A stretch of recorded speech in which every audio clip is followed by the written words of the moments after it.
સાહેબ, હું તમારી બે વાત સાથે ડિસએગ્રી થઉં છું. અમારો મત છે વાત નંબર 1 કે આ બધા જે બહાર આપણે લાત મારીને કાઢી મૂકવામાં આવે છે, આ લોકો ડિસ્ટર્બ કરશે કે નહીં? આ લોકો કાંઈ થઈ શકે એમ નથી. આ લોકોને ગળા સુધી એમને ઠાંસીને જે ખોરાક એમને જરૂર હતી બધો ખોરાક આપી દેવામાં આવ્યો છે. હવે આમાં બીજું, અને મંત્રી બનવા તમને લઈને આવ્યા હતા, તમને મંત્રી બનાવવા તમને બનાવ્યા ને ભાઈ. તમે સમજો સાહેબ, આ યોજના એટલે તો લાગુ કરવામાં આવેલી છે ને કે ભાઈ આમાં 3-2 વર્ષ માટે એક તમે શોભાના ગાંઠિયાની જેમ એને બેસાડી દો.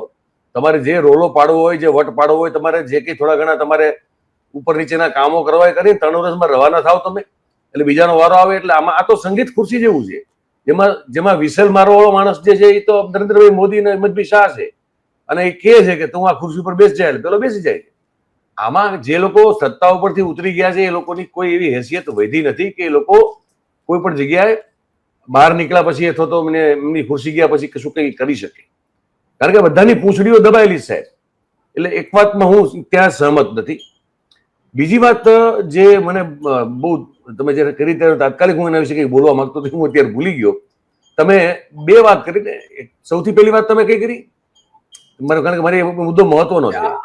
કોંગ્રેસીઓ જે છે જે ન લેવામાં આવ્યા એવા 5 નેતાઓ જે નામ આપણે બોલી ગયા એમાં હા